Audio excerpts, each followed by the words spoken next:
Good morning, आप सभी को जय मसीह की।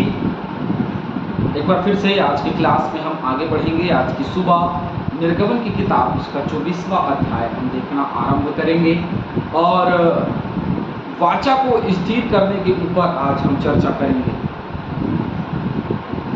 बाइबल जो है वो अनेक वाचाओं को बताती है जो परमेश्वर ने की या परमेश्वर से लोगों ने बांधी, या प्रभु परमेश्वर चाहता था कि वो लोग मुझसे वाचा बांधे, है ना। तो उसके विषय में चर्चा करेंगे।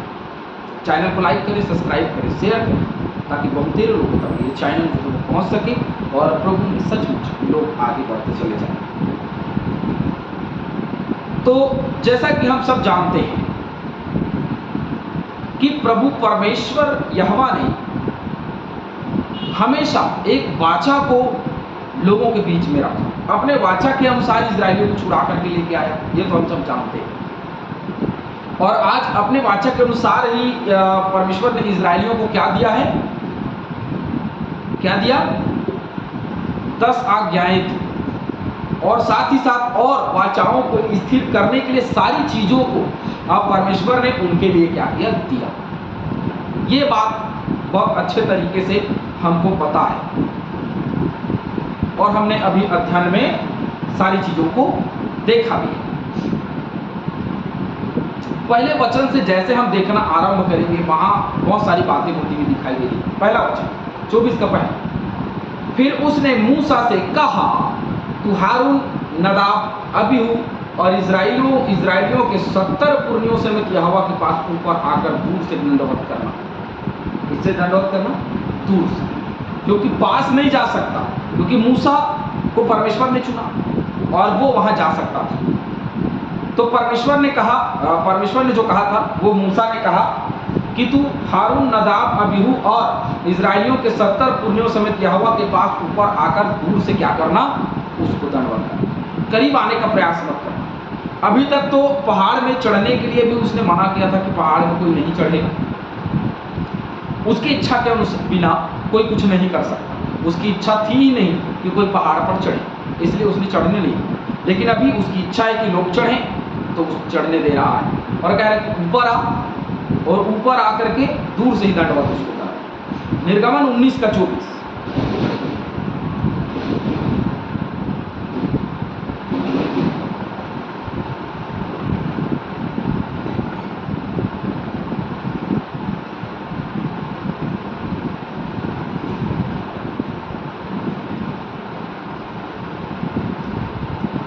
यहोवा ने उससे कहा, उतर तो जा और हारून समेत तू ऊपर आ, परंतु याजक और साधारण लोग कहीं यहोवा के पास बाड़ा तोड़कर न चढ़ आए, कहीं ऐसा न हो कि वह उन पर टूट पड़े।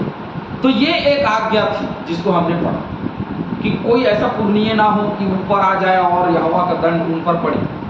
लेकिन अब परमेश्वर यहोवा ने कहा मूसा से कि उनके ऊपर, तब क्योंकि उसकी इच्छा है कि वो लोग उसके करीब आए। उसकी इच्छा यदि नहीं होती हम उसके करीब नहीं जा सकते। उसकी इच्छा थी, इसीलिए आज हम यीशु के नाम से उसके करीब में जा सकते, उसके नजदीक में जा सकते, अन्यथा उसके बिना कोई नहीं जा सकता। दूसरा वचन, केवल मूसा यहोवा के समीप आए, परंतु वे समीप ना आए और दूसरे लोग उसके संग ऊपर ना आए। कभी भी देखिए, केवल यहोवा के समीप केवल मूसा आए, दूसरे किसी को आने की अनुमति नहीं, केवल मूसा आएगा। क्यों मूसा आएगा? क्योंकि परमेश्वर की समीपता में जाने का सारा अधिकार या पवित्रता केवल उसके अंदर में थी, बाकी लोगों के अंदर में नहीं थी, पुरनियों के अंदर में नहीं थी। तो परमेश्वर ने कहा कि बाकी लोग समीप ना आए, दूर ही रहें, केवल मूसा यहोवा के समीप आया, परंतु वे समीप ना आए और दूसरे लोग उसके संग ऊपर ना आए कभी भी।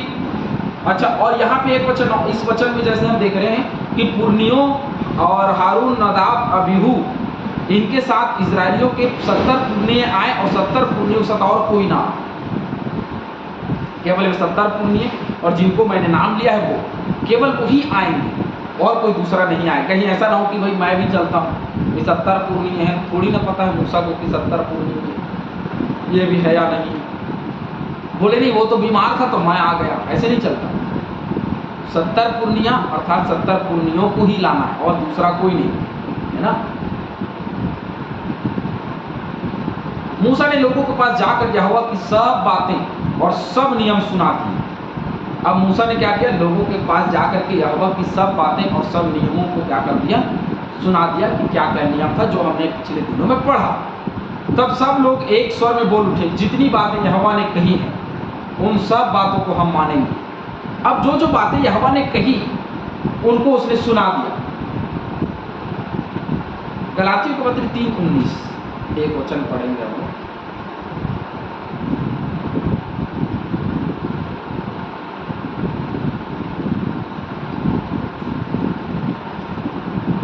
तब फिर व्यवस्था क्या रही, वह तो अपराधों के कारण बाद में दी गई कि उस वंश के आने तक रहे जिसको प्रतिज्ञा दी गई थी, और वह स्वर्गदूतों के द्वारा एक मध्यस्थ के हाथ ठहराई गई। स्वर्गदूत के द्वारा एक मध्यस्थ अर्थात मूसा के हाथ में दी गई, और वही मध्यस्थ था, मूसा के हाथ में दिया गया। और मूसा ने लोगों को बताया जितनी बातें यहोवा ने बताई है वो ये, और लोगों ने भी एक स्वर में कहा कि हम मानेंगे।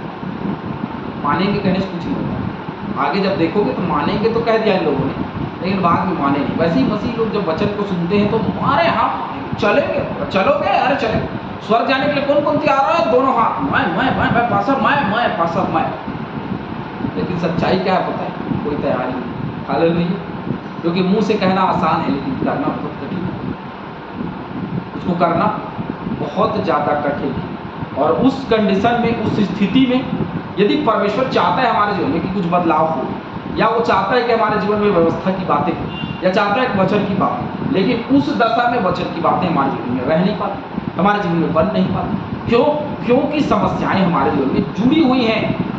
मनुष्य अपने स्वभाव से, आव से, भाव से वो आगे नहीं बढ़ना चाहता। हालेलुया। सब मानेंगे, सबको मानना जरूरी है क्योंकि वचन मानना है। तब मूसा ने यहोवा के सब वचन लिख दिए। अब क्या कर रहा है कि मूसा ने पहले बताया, लेकिन अब उन वचनों को लिखा, और बड़े सवेरे उठकर पर्वत के नीचे एक वेदी और इजराइल के 12 गोत्रों के अनुसार 12 खंभे भी बनवाए। अब क्या वो इजराइल के 12 गोत्र साथ में, उसके अनुसार उन्होंने खंभे भी बनाए, क्योंकि इजराइल के 12 गोत्र जो मिस्र देश में थे, तो वहाँ से निकाले तो मिस्र देश में थे, तो उन 12 गोत्रों के अनुसार 12 खंभे भी उसने क्या कर दिए, 12 खंभे बनवा दिए। ये 12 गोत्र हैं, क्योंकि उन्हीं गोत्रों में से ये सारे लोग जो हैं इजरायली प्रजा वहाँ बढ़ी उन 12 गोत्रों से है ना। उन 12 गोत्रों के खंभे बनवा दिए, एक प्रतीक चिन्ह बनवा दिया गया। और कभी भी इस प्रतीक चिन्ह को याद रखना, आप उत्पत्ति 28-18 पढ़ लीजिए। कभी भी इस प्रतीक चिन्ह को आप ये पूजा करने का स्थान मत समझिएगा, ये उनके यादगारी में बनाया गया। तब उसने कई इजरायली जवानों को भेजा जिन्होंने यहोवा के लिए होम बलि और बैलों के मेल बलि चढ़ाए। तब उसने कई इजरायली जवानों को भेज दिया जिन्होंने यहोवा के लिए होम बलि और बैलों के मेल बलि क्या किया, चढ़ाया। पहला व्यवस्था 1:3 पढ़ लीजिएगा, क्योंकि मेल बलि, होम बलि, इन हर एक बलियों के ऊपर में हमने थोड़ा बना लिया है, इसलिए हम उसमें बलि में वापस से नहीं जाएंगे। और मूसा ने आधा लहू लेकर कटोरों में रखा और आधा वेदी पर छिड़क दिया। मूसा ने वैसे ही जैसे पहले उन दिनों में जब मिस्र के समय में जो बातें हुई थी वही बातें, उसी समय मेल बलि, होम बलि सारी चीज़ें चढ़ाई गई थी। तो वही बलिदान अब हम यहाँ देख रहे हैं, और उसी बलिदान में आधा लहू लेकर कटोरे में रखा गया और आधा लहू वेदी में छिड़क दिया गया। तब वाचा की पुस्तक को लेकर लोगों को पढ़कर सुनाया। उसे सुनकर उन्होंने कहा, अब वाचा की पुस्तक अर्थात यही पुस्तक जो वाचा की पुस्तक जो लिखी गई, जो मूसा ने लिखा, तो जो लिखा उसको पढ़ करके सुनाया। उसे सुनकर उन्होंने कहा, जो कुछ यहोवा ने कहा उन सब को हम करेंगे और उसकी आज्ञा मानेंगे। एक बार फिर से परमेश्वर ने जो आज्ञा दिया उनको, जो वाचा उनसे बांधा, उस वाचा के अनुरूप उसने किया। लेकिन जो आज्ञा अब परमेश्वर दे रहा है, लोग बोले कि हम मानेंगे, हम करेंगे, ये वाचा बांधना है। हर एक मसीहियों को मैं बता दूं, यदि आप बोलते हैं ऐसा कि नहीं हम परमेश्वर के वचन को मानेंगे, तो हम एक वाचा में बंध रहे हैं। उस वाचा को समझना है, उस वाचा को समझ करके उस वाचा के साथ, उस वाचा के अनुसार हमको काम करना है। जैसे हमने कह दिया कि हम मीटिंग कराएंगे, ये एक वाचा है। जैसे हमने कह दिया कि प्रभु हम आपकी सेवा करेंगे, ये एक वाचा है। जैसे हमने कह दिया प्रभु हम आपके साथ चलेंगे, ये एक वाचा है। हालेलुया। उस वाचा के अनुसार अपने जीवन को चलाने का प्रयास करें। जो वाचा किया है या जो बांधा है उसको पूरा करना जरूरी है। यदि नहीं करेंगे तो परिणाम बड़े विपरीत हो सकते हैं। इब्रानियों 9 का 19 हम पढ़ेंगे।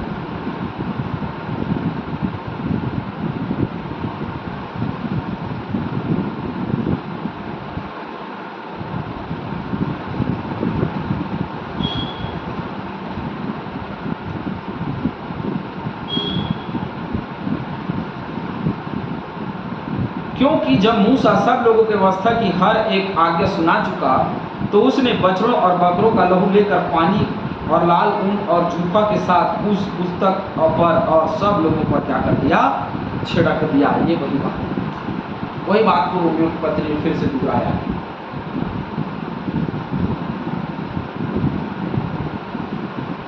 यिर्मयाह की किताब पढ़ते हैं, चलिए एक और वचन देख लेते हैं उसके बाद। यिर्मयाह की किताब में हम 40 तक की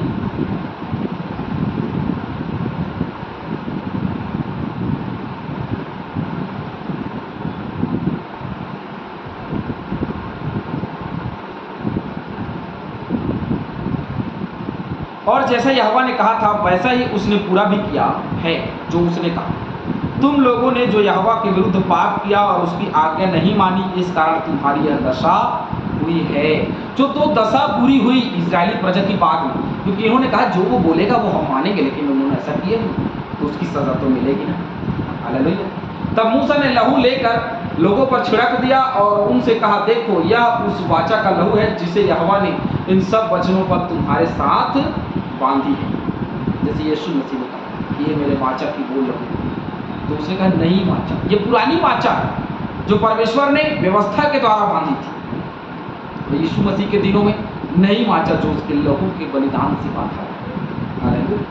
ये दोनों अलग अलग बातें हैं, ये दोनों वाचा, और हमने वाचा के ऊपर में भी देखा है, दोनों वाचा के ऊपर में भी स्पष्ट रूप से देखा और वीडियो बनाया ना। तब मूसा और हारून, नदाब, अबीहू और इस्राएलियों के 70 पुरनिये, अब देखते हैं ये लोग क्या कर रहे हैं। 70 पुरनिये ऊपर गए और इजराइल के परमेश्वर का दर्शन भी किया और उसके चरणों तले नील मणि का चबूतरा सा कुछ था जो आकाश के तुल्य ही स्वच्छ। ये परमेश्वर यहोवा के उन दिनों में जो दिखाई दे रहा था, ये उसका वर्णन कर रहे हैं और ये वर्णन से अपार है, इसलिए मैं इसके विषय बहुत ज़्यादा नहीं बोलूँगा, लेकिन कुछ वचन हम देखेंगे। यशायाह 6 का 1,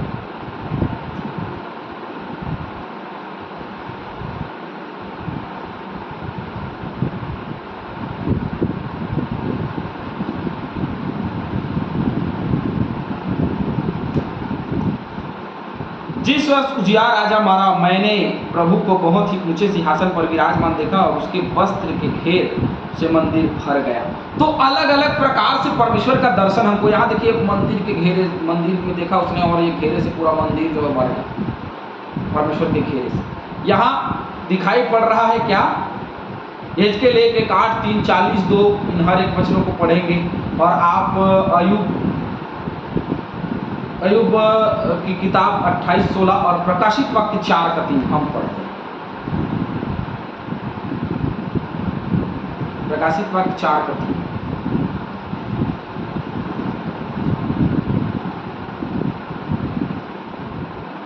और जो उस पर बैठा है या असब और मानिक का सा पड़ता है और उस सिंहासन के चारों ओर मरकत सा एक मेघ धनुष दिखाई देता है। यह प्रकाशित वाक्य का वर्णन है। तो परमेश्वर के सिंहासन के सामने अनेक अनेक तरीके से रूप दिखाई दे रहे हैं और यहाँ पे भी हम एक रूप को देख रहे हैं कि उन्होंने जो 70 पुरनिये थे और जो उसके साथ में गए, हारून, नदाब, अबीहू, ये लोग वहाँ गए तो उन्होंने उसका दर्शन पाया और नील मणि का सा चबूतरा देखा जो आकाश के तुल्य ही क्या था, स्वच्छ था, बिल्कुल एकदम साफ था, उसको उन्होंने देखा। हालेलुया। प्रभु इस वचन के द्वारा हम सभी को आशीष।